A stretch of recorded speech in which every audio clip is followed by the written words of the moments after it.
Oh yeah, there we go. Thank you very much.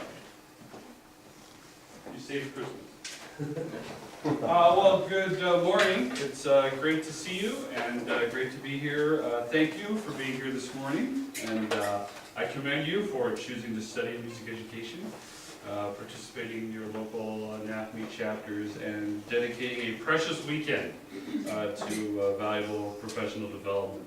If we believe that music has the power to change lives and heal communities, your passion, skill, and hard work are more important to our nation and our world than ever. And I'm glad to have you as colleagues in our shared mission to bring beauty and relevance with music to the next generation. So there are a couple things that are certain in life. There's death, taxes, and then we're not going to get through everything that's on the slides in the time we have allotted. But we'll begin with the philosophical framework of the session and then move on to some of the rehearsal techniques that are in the handout. So this session is titled the Interactive Rehearsal, Empowering Students to Think, Listen, and Move. Some of you may have seen or heard me talk about this before. I talked about this at CASMEC maybe 4 years ago now, and the Midwest Clinic this past December. But to the extent that we are ensemble directors, which many of us are, not all of us, but many of us are or hope to be, this deals with the way that we approach the ensemble rehearsal, and I hope that it also has applications in the classroom as well. I will ask you for a couple times to serve as our distinguished demonstration ensemble, so I hope you had your hot tea and lemons and did your vocal warm-ups before we started. So, first a series of disclaimers. Number one, I don't present this information as absolute truth. Conducting and teaching are inherently situational. They happen in the moment, and what works for me, to the extent that it actually does, may or may not work for other people with other players in other situations. As they say on the weight loss commercial, results may vary, right? Secondly, this session reflects what I believe and what I aspire to do in my rehearsals, whether with the UCLA Wind Ensemble, or with honor bands, or when I work with other ensembles at any age or level of experience. There are people that do presentations that are similar to this, that are very research-based. They have a lot of studies and facts and references, and this makes me think of the segment that Bill Maher does on his show every once in a while. He does a segment called, "I Can't Prove It, I Just Know That It's True." And that's the spirit of this material. I can't prove, I just know that it's true. Number three, this session owes an enormous debt to the many great conductors and teachers I've observed over what is unavoidably becoming a longer career. And very few of the ideas and techniques I will share with you today result from some sort of independent discovery or divine epiphany on my part. I will spare you the annotated bibliography. I'm not going to cite everything that came from everyone so we can get through it.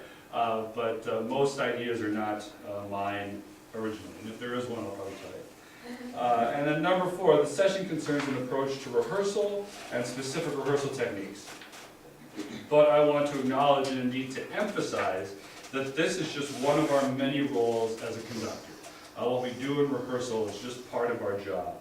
In particular, there exists a feedback loop between the conductor and the ensemble, and it begins with who we are, what we know and believe about music, and what we know and believe about the repertoire we're rehearsing. And if we haven't learned the music deeply enough to have a point of view, or if something in the feedback loop is broken, such as our ability to hear what the ensemble is doing, or our ability to respond and instigate change in real time, how and what we rehearse won't really help our students learn, or help our band play very well. So this is you, and this is all that you are. Your depth as a human being, and your access to emotion, what you understand about the musical context of the music you're teaching, your musical intuition, and then how you've studied and understood and learned the music that you're about to conduct or rehearse. So this is where you start. And this is a huge, this is like the picture of the iceberg, right? Where this is the part that's underwater. And then we deliver the instruction to the ensemble through how we talk, through how we move. And then they receive it, and they make sound. And that sound comes back to us, and then we have to be able to hear the sound that they're making. And then we have to quickly interpret whether or not what they're doing is what we're expecting them to do or what we're wanting them to do. And then we have to put that through our entire filter again and send out more instruction and more gesture to adjust what they're doing. So this It's happening constantly. It goes back and forth. So if I see someone in the presentation start to fall asleep, I might start to talk a little bit louder. And that isn't happening yet. But I'm aware of what's happening, what you're sending back to me, and then I'm changing what I'm doing in order to be part of it. There are lots of ways that this can break down, especially when you're a young teacher. Sometimes it breaks down because you don't know the music well enough. Sometimes it breaks down because you don't know music well enough. I don't know if that grace note goes on the beat or not. A lot of times, relatively rarely, it breaks down because you're not showing it correctly. Because usually we get better at conducting gesture than we get at teaching early on. And then, a lot of times it breaks down in terms of either what we hear or how quickly we're able to process what we hear and turn it into real information. A lot of times I'll stop a conductor, a young conductor, and I'll say, was it too loud or was it too soft? And they will instantly know that it was too loud or that it was too soft. Was it rushing or was it dragging? They instantly know. They have heard it. But what they weren't able to do was quickly turn that information around and do something about it. It's like, oh boy, my arm is on fire. Well, it's good to know that. So now what am I going to do about it? And what we want to get to the point is where once we hear what's happening, we're able to very quickly turn it around in our brain and get it back out to respond. So that can be a whole presentation in and of itself. So all that being said, here's the central conceit of this session, which is students learn most completely and most permanently when they are actively involved in rehearsal, mentally, orally, and physically. So it's the opposite of what we're doing right now, where I'm just like talking at you and you're like falling asleep. You're not really. But if we can get them to take a greater role in their learning, if we can get them to make more decisions and think more and move more and interact more, I believe that they will learn better. In question form, this would be, can we engage a greater percentage of our students' energies for a greater percentage of our rehearsal time? There are going to be some times in any rehearsal where they're simply receiving. But if we can get that percentage where they're processing, where they're giving back, where they're responding, where they're reacting, if we can get that to 20% instead of 10%, that's going to be better. If we can get that to 50% instead of 30%, that's going to be better. So can we move in that direction? As the old gendered proverb goes, give a man a fish and feed him for a day, teach a man to fish and feed him for a lifetime. Unless he doesn't like fish. In our context, we might say, tell students what to change and you can get a Division I rating on this particular set of repertoire right now. But if we teach students how to think, listen, and move, not only will they perform well today, they'll learn the next music faster. They will develop the agency to be better musicians on their own after they leave our guidance. And shouldn't that be the point of education? Over the summer, last summer, I became acquainted with some of the wisdom of Rabbi David Wolpe, who leads Sinai Temple. It's just down Wilshire from UCLA. It's worth your time to Google him and read through some of his quotes and sermons because they're just filled with wisdom. But I found this one especially pertinent to what we do as teachers. He said, I see the role of a rabbi or a pastor in general sort of like the role of a quarterback who throws the ball a little bit ahead of the receiver. That is, you want to make people run just a bit to catch up to the message that you offer. If you throw the football to where the runner is not there anymore, it's going to get intercepted. If you throw the football beyond where the runner is, they're not going to catch it. So in order to be really successful, you got to predict where they're going to be, and then make them reach for it a little bit. And then you're going to start to rack up some points. I think it's a really fitting metaphor for our role as educators. We lead students, we point them in the right direction. We don't want to throw the ball short of the target or way over their heads, but we expect them to reach, to extend, and to grow. The ball has to be thrown well, the ball has to be caught well, and both acts require skill, commitment, and effort. In this metaphor, the role of the cornerback, the defensive player, is like an assembly or a standardized test or advisement periods. There are all kinds of things that like block us as we're trying to get the ball down the field. So here are 5 core beliefs that I have about rehearsal, and I think these apply to most other settings as well. First, I believe that each and every rehearsal should offer students opportunities to be musical and expressive. Every day. Doesn't have to be every moment of every day. Sometimes you, okay, now you, are you sharp or you flat? Sometimes they're going to do things that aren't inherently expressive. But during every day, I want students to leave my classroom, to leave my rehearsal, having had at least one musical moment. An ensemble that spends every moment struggling against technique is like a quarterback who only practices throwing the long ball. If we believe achievement provides a platform for building towards future achievement, that success breeds success, and if we believe listening and playing expressively is fundamental to musicianship, we need to spend at least part of each rehearsal on music with fewer technical challenges, so we can focus instead on musical challenges. We're going to focus on one or the other in varying degrees. If all we're doing is chasing notes, we're not going to be chasing beauty. So we have to program some time to play a chorale. If you have a grade 5 band, maybe you're going to play one grade 5 piece and one grade 3 piece, because you're going to have an opportunity then with that piece to make music right off the bat every day. It's a consequence of both the music we program and what spots we choose to rehearse. The grade 5 piece isn't every moment grade 5. There may be parts of that piece that are easier to get to the core of the music faster. And so maybe you make sure that you rehearse that part at least part of the day so that they can have that experience. My second belief is that accuracy alone is not enough, but accuracy is a prerequisite to expressiveness. Well, I'm just going to read you what I wrote. According to the internet, Ludwig van Beethoven said, to play a wrong note is insignificant, to play without passion is excusable. Is inexcusable. To play a wrong note is insignificant, to play without passion is inexcusable. So if I play, that's probably not what Beethoven wanted. I did it passionately, but it wasn't the right note. It isn't really communicating the meaning of the composer. We've all heard, or we've heard stories about, bands that play with technical perfection and no soul. And none of us needs to hear another performance like that. But I fear that some of us, maybe not you, but some of your teachers, some of your mentors, some of your friends, have turned that paradigm around in a perverse and unhelpful way. That sometimes we almost rejoice in sloppy performances because it somehow proves we're not one of those bands.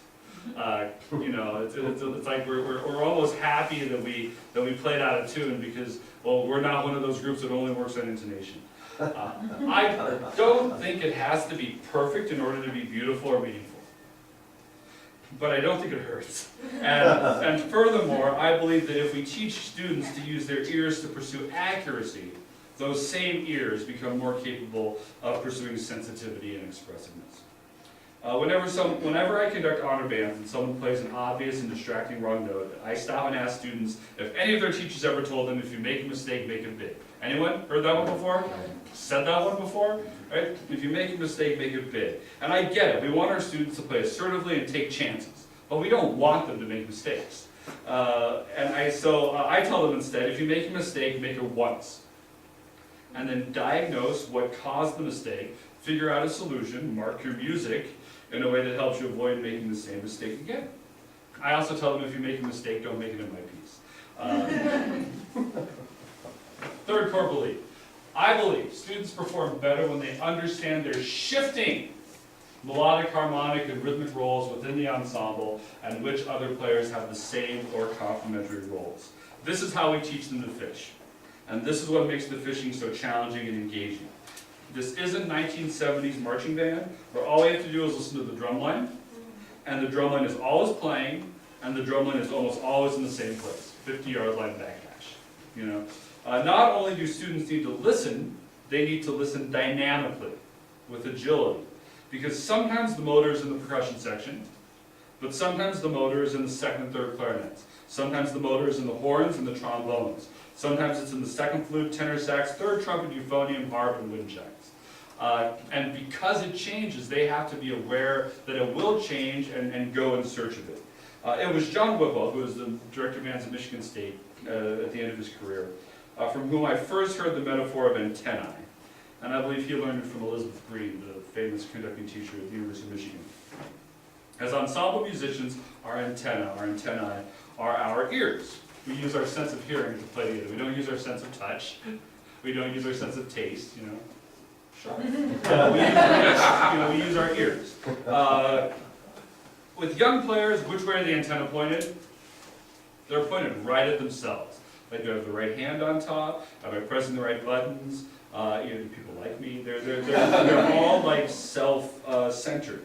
As they get more confident, their antennae start to point where? Right at us, right at the podium. I'm a good band student. Give me an A. Do you like me? And they're conditioned to play with the conductor. And they might not be with the person next to them, but no, my job is to be with the conductor. Then as they get more advanced and more mature, their antennae start to go which way? Out, towards the rest of the ensemble, right? And then as they become more independent, and this is the skill I'm talking about here, two things happen, and this is all Travis Crossman. Two things happen. First, the antenna, they grow more of them. So not only do they have an eighth note pulse antenna, but they also have a who's got the melody antenna, and they also have a bass line antenna, and they also have a what degree of the chord am I antenna, and they also have a what's my principal player doing antenna. They build more things to listen for, and then they start to move. Because those things change. If I'm listening for the bass, I have my bass antenna, and it's always cranked towards the tuba and locked in place, what happens when the tuba stops playing? Now the bass is in the bass clarinet, or in the bassoon. I'm not going to get the reception. None of you, like two of you, are old enough to understand there was a time when we all had antennas to get the television before the cable. And like if the antenna was pointing the wrong direction, like the channel wouldn't come in. So like channel 13, good. Channel 11, and you're like, so the antenna have to move to catch all these things. They're not just listening to the motor or the bass or the melody, they're listening to as many of those things as they can. They're sampling the room, and they're trying to figure out where they fit into everything that's happening around them. So here's a list of things we might encourage our students to try and hear during rehearsal. I've never put this list up on the wall behind the podium, but if I had a high school band room right now, I probably would. I'd either blow up the thing and stick it to the wall, or I'd take each one of these individually and print them out on a piece of paper and put them up on the room. So you could listen for percussion. You could listen for bass voices. You could listen to the people on either side of you. You could listen to the principal player. You could listen for who has the melody, who has the counter melody, who has the fastest notes right now. Is it 16 notes, 32nd notes, 8 notes, quarter notes? I would listen for whoever's playing the same pitch as I am or the same rhythm as I am. I would listen to someone who's playing a complementary pitch rhythm. If I'm playing boom, boom, boom, boom, there's probably someone who's playing chick, chick, chick, chick, and I want to listen for that. I would listen for overtones. I would listen for the resonance of the sound. I would listen for the dynamic shape. I would listen for the pulse that's hiding in the dynamic shape. We don't have time to talk about this, but I think a really good crescendo has pulse underneath it. You can almost hear the subdivision inside a long note that gets louder. And if you listen for that, you're going to get a lot of information. I think it's really helpful to listen for fingers pressing down in keys, especially if I'm a woodwind player and I'm rushing. Because if I hear the keys clicking of the person next to me, am I going to be exactly with the keys? Maybe not, but am I going to be aware that someone's next to me and I need to play with them? Yes, and that's going to help. And then this is a big, listen to how and when people breathe. There are probably, this took me 90 seconds to come up with, but I'm sure there are another 10 or 20 things that people could listen for. I didn't put the teacher, I didn't put instructions, although that might be important for some students at some points in their lives. But these are things that we can listen to in rehearsal.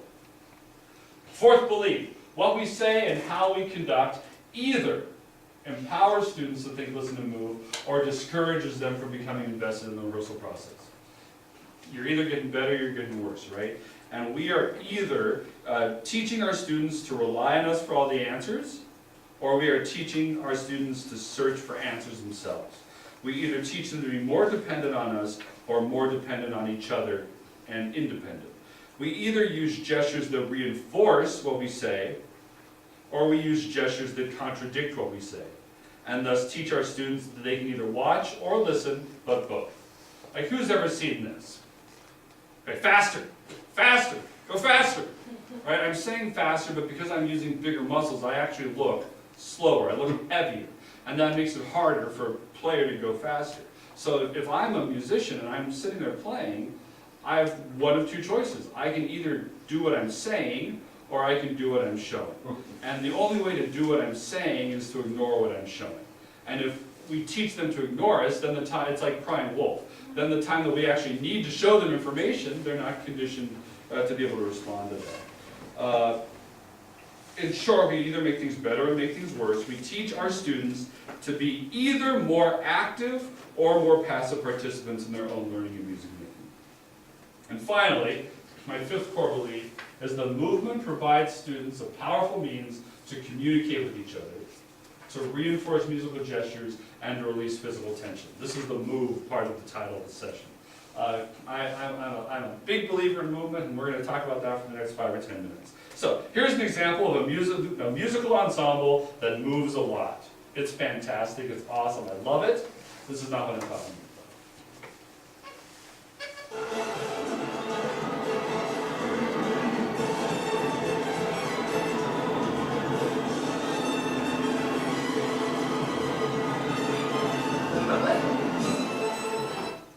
Okay, that's not the movement I'm talking about.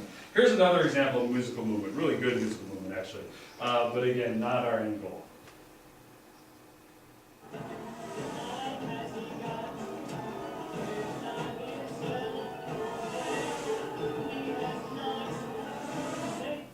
So, I mean, I'm not talking about a marching band or drum corps, although there's stuff we can learn from that.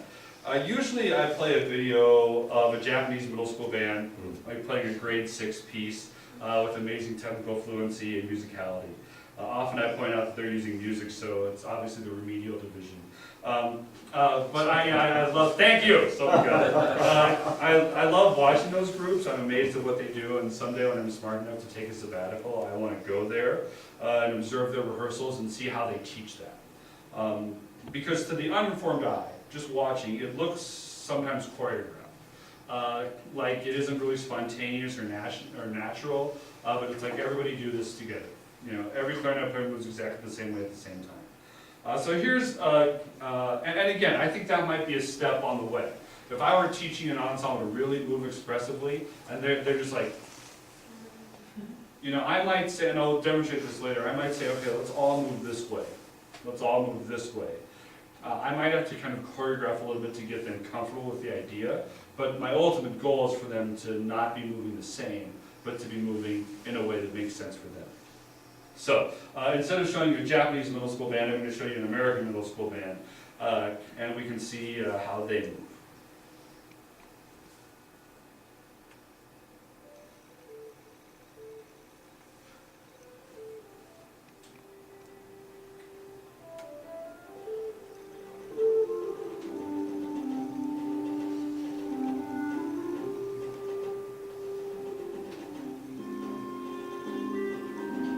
California.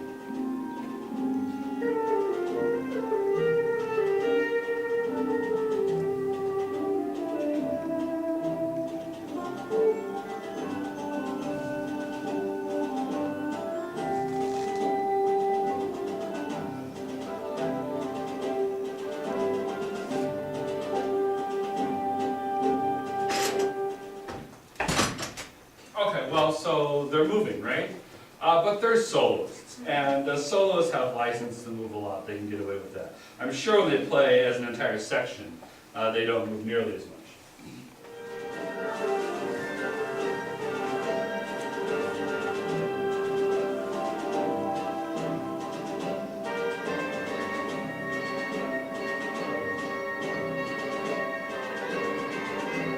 The cellist is really happy to be alive.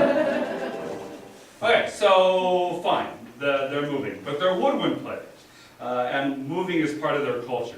Like if a horn player does so much as raise their eyebrow, they're going to play the wrong partial, right? It's all about like stability and being very still. Let's look at their brass players.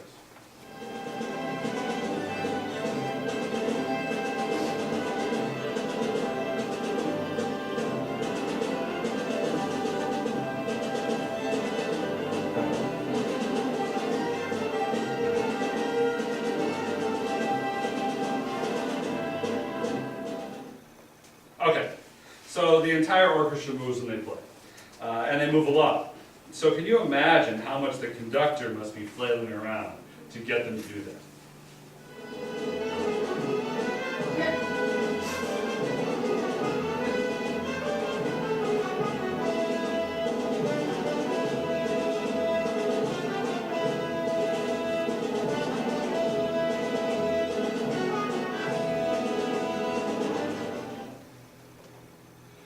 So here's the moral of the story. The more the students move and take responsibility for breath, pulse, and phrasing, the less the conductor has to move, the more we can listen, and then the more effective our movement will be when we choose to do it. Based on years of watching world-class orchestral and chamber musicians, I'm going to go this afternoon to see the Chicago, that was the Chicago Symphony. I'm going to go this afternoon to see the LA Phil, play Shostakovich 5. And when I'm there, I watch the conductor. I'm interested, but I really like to watch the players and see how they're reacting, how they're moving, how they're responding as I listen. So based on years of watching world-class orchestral and chamber musicians, I've noticed that most of them move in the following ways. First, the movement is informed by breath. So when you saw them moving, a lot of times it was because they're taking in a lot of air. But they're taking in air in time, and that can be communicative. Everybody say, ah. There you go, that's me. Okay, now everybody move a little bit as you breathe. Here you go. Okay, was it more or less together? More together, right? Now take in a breath and be aware of the way that the person next to you is moving and see if you can use that to help you. Here we go. Right? More together. So by having an awareness of how we breathe and by breathing in a communicative way, we can move more effectively. Second, I think the movement should be informed by phrasing and line, going towards and away. Let's practice this. So just kind of sit where you are, and let's get a pitch. Let's do do, re, mi, fa, sol. Ready? Do, re, mi, fa, sol. Deep breath. Do, re, mi, fa, Good, sol. then let's crescendo to the 5th scale degree, and as you crescendo, just lean forward about 5 inches. Do, re, mi, fa, sol. Are you ready?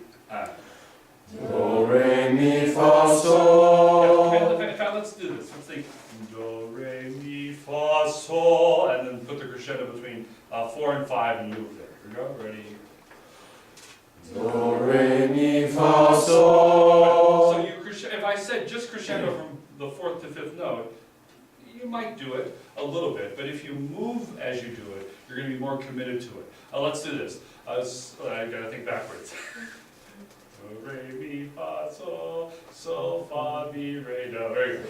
So now we're going to start strongly on sol. We're going to lean into it and go so, da, da, so, fa, mi, re, do. Here we go. Ready? So, fa, mi, re, do. Good. As you get softer, get taller, and pull back. Ready? So, fa, mi, re, do. So now we're adding motion to the sound that we make to try to reinforce it and commit to it.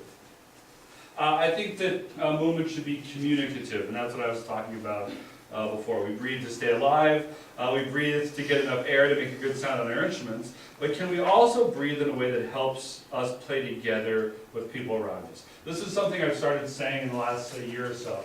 And I really like it. Don't just breathe in a way that makes you sound good. Breathe in a way that inspires the people around you to sound better. Help the people around you by how you breathe and communicate.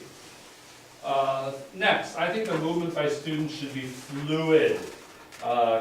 Fluid as opposed to fixed. This is Michael Haythrock terminology. That as opposed to just going, you know, and or you know, the famous clarinet, you know, like I don't know what year of clarinet school you learned to do this, but everyone does. And you see actually a lot of clarinet players, especially, like they move a lot, but it's like I don't know, nothing that has nothing to do with anything that's happening musically, right? And it's kind of tense, and it's like locks and stuff. So what we want is to have the motion be fluid and the motion to be smooth, and the motion then to release tension. Just for fun, everybody sit really tall. Right, now most of you, when you did that, you like hiked up your shoulders and you like locked up a little bit. So instead of saying sit up straight, right, let's say sit tall, let's say bring your core in, right, let your shoulders relax, take a deep breath in, and as you let it out, stay tall, right? So now I'm talking about ways to deal with posture that don't have to do with becoming still and fixed, but have to do with giving yourself room to breathe. Now, just for fun, go ahead and hold up an instrument of your choice. And stay very, very still. What do you feel happening in your muscles already? Yeah, you feel the tension building, you feel the lactic acid building up. What we say in your life. When we say like, when we call marching band to attention, the first thing I would try to teach my students to do was, once you come to attention, to breathe in and out. Because a lot of times you lock up. The purpose is not to be still, the purpose is to be stable. And the other thing I like about this fixed versus fluid language is if someone looks like they're standing perfectly still, are they actually standing perfectly still? No, they're moving a lot in very, very small ways. Their weight is shifting and they're constantly adjusting. I don't know the rotation of the earth. They're constantly adjusting so that they have the appearance of stillness, but that stillness is achieved by a lot of very dynamic motion. If someone stands perfectly still and locks all their muscles, they will probably do what very quickly? Well, yeah, they'll fall over because there's something environmentally that's going to change that they're not going to. In fact, sure. Okay. Try to knock me over just by pushing with your hand. So it's like we're going to go like this. Oh, God. Just like that. Okay. Okay, there we go. That's good. Okay, so I can't lose. Okay? I can't guarantee that I'm going to win, but I can guarantee that I'm not going to lose. How do I do that? Keeping your knees bent.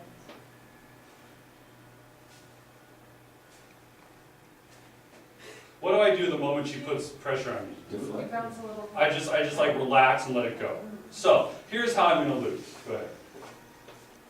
Right? Like if I lock up, if I'm not moving and I get tense, all of a sudden my whole body moves as one thing. You can knock me over. But just go for it. Just like this. Right? And it's a little bit like with the tall person, like all this. But as long as my shoulders are relaxed, I can just win, or I can go to a draw at least.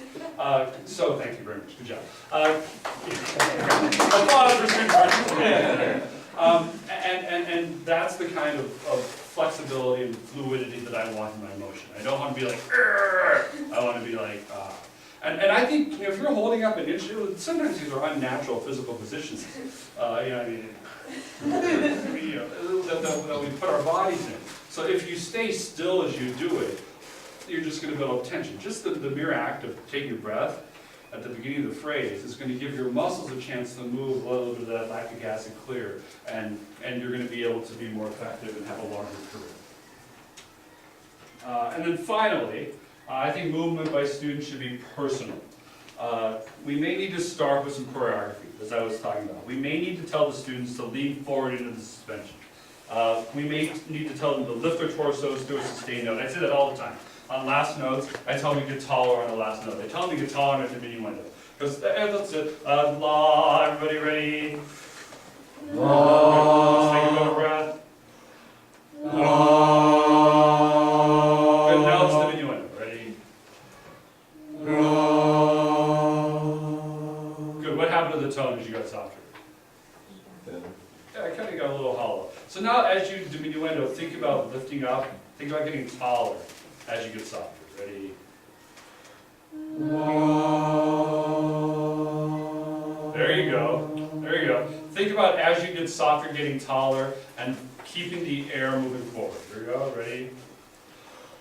Yeah, I think you can take a full breath at the beginning now. Ready?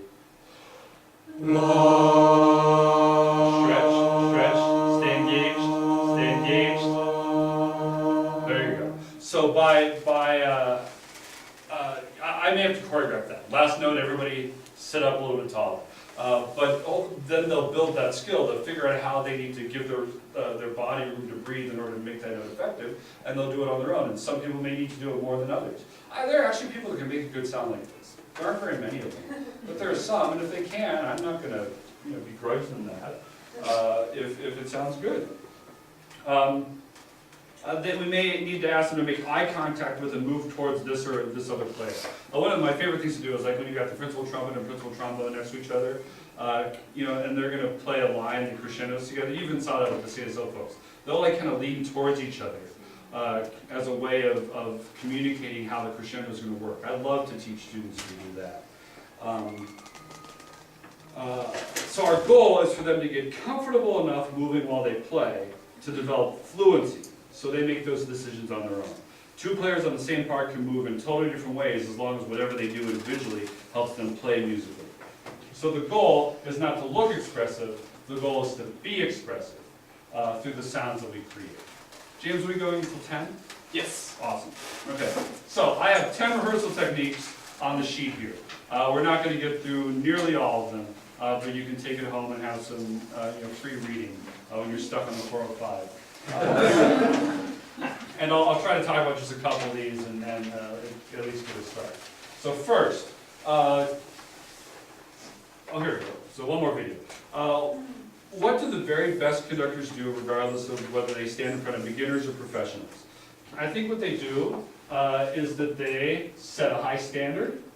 They determine through expert listening whether the players are meeting the standard. They insist the players do better, and they provide tools and information to help the players overcome barriers. And this last one, there are a lot of young conductors that aren't good at this last one, and helping the band get better. And there are a lot of other band directors who this is the only thing they're really good at, and they're not as good at having an idea of what they want the music to sound like. So, or showing it physically. We want to be able to do all these things. This is that feedback loop. You know what you want, you set the standard, you listen to what's happening, and then you help them get there. You don't just say, not good enough, do better. You say, not good enough, do better, here's how. So this is one example, a little short video of Gustavo.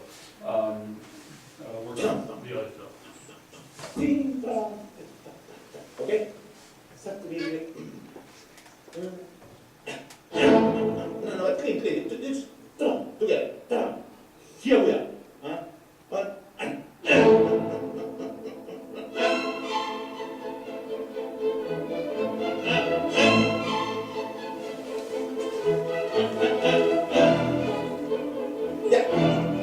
not different here. Tito. Taram, three. Okay, with the same energy. Beautiful. Woo. Yes. Yeah.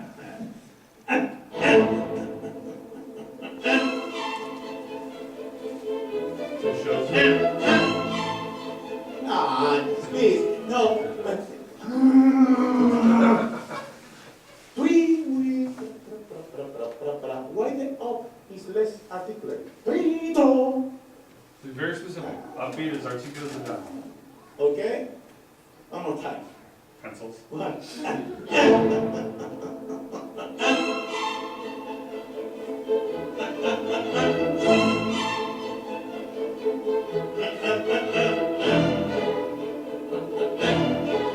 Normal.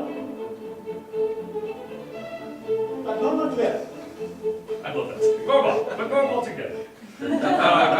So he's providing a lot of information. He's not going to rehearse every bar of music at this level of detail. The players would hate him, regardless of how much money they get in recording residuals. But by establishing the standard and holding the ensemble accountable early in the rehearsal, everyone can aim for the same high level of achievement. Okay, so here it comes. In addition to warming up their instruments, bodies, and ears, we want to warm up their acceptable level of achievement and performance. We can do a whole hour-long session on the warm-up and on the importance of the warm-up and how to achieve it. I think it is more beneficial in the long term to wait and insist on doing it correctly than to allow, or even worse, to lead students to practice and reinforce doing it badly. The level of demand is only as good as the thoroughness and consistency of follow-up.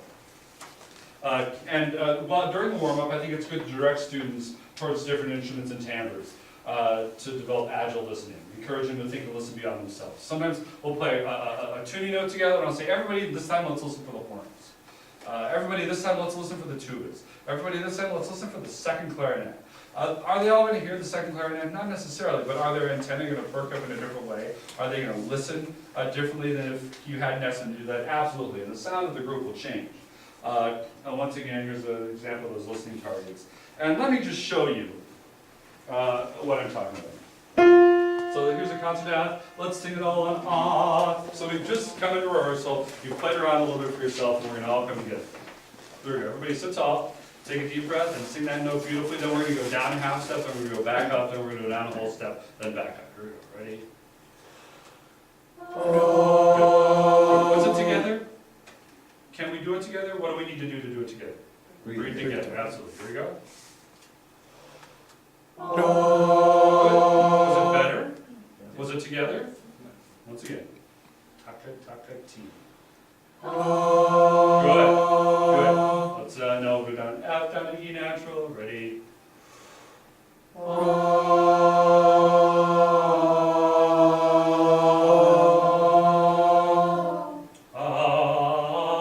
Let's get there. Ready? Back. Good. I think we can take another breath together. There.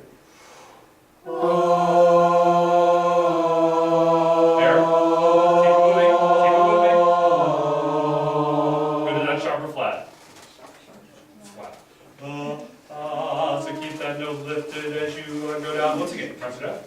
So tall, deep breath, best sound. The air's got to keep moving. Breathe. Ah. Was it together? What do we need to do to play together?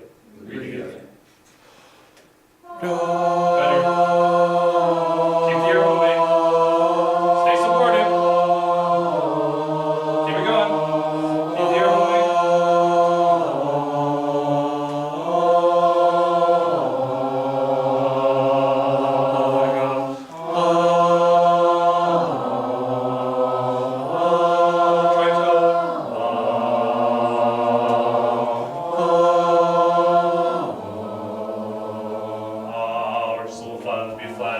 Listen once on B flat. Ah, sing it. Ready. Ah. There you go. Now sit it. Now sing it and sit tall and keep the air moving. Ah, breathe. Good. I'm taking a bigger breath than all of you combined. I might deserve the air more than you do, but you should at least fight back a little. Ready? Now, a lot of times when we do warm-ups, this is what I'll end on. For today. A lot of times when we do warm-ups, we start and we just let it happen. It becomes a routine that isn't very important. And there are lots of things you have to do. You have to collect the peach money, and you have to get the permission slips, and Johnny forgot his reed, and you know, all the percussionists lost their music. I mean, there are things that you have to do, but I would encourage you to say, there's some of those things that someone else can do, that a student assistant can do, so that you don't have to do them. And if you do have to do them, I would say take 90 seconds or 2 minutes and do it, and then start the music making. I see a lot of times you put on the metronome. Here's exercise 47. Ready, go. And then they're like finishing the attendance, or they're doing like their, you know, and it sends the message the warm-up is not a very important time. I think the warm-up is the most important time because it sets the tone. So what I want to do is not to make you be afraid. Oh, here's the concert F again. This is a way people might have used to teach. Ready? No, it's not together. What's wrong with you, you idiots? Again. Ready? Go. No, it's not together. You got to relax. Ready? Go. So you don't want to make it a negative environment. You don't want to make it a punishment. But what you do want to say is, we want that note to be together. We want that note to be beautiful. We want that note to have support. And if it doesn't, we want to encourage it. Because if we can't do,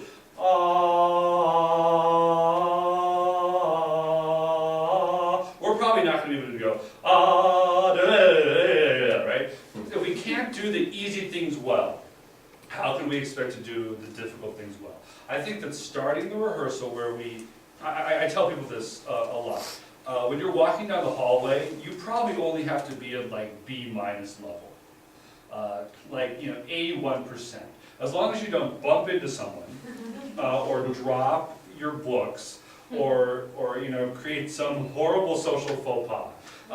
You don't have to walk down the hall at 100%. I strayed 2 degrees to the left. That's not the end of the world. You're still going to be successful walking up and down the hallway. Closing your locker. I mean, you have to close it. You don't have to like,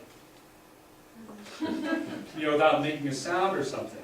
But when you come into the band room, what we're asking you to do is at a higher level. We're asking you to be more critical and to think harder and to work harder. And so using the warm-up to zoom into that environment, I think is a really valuable thing.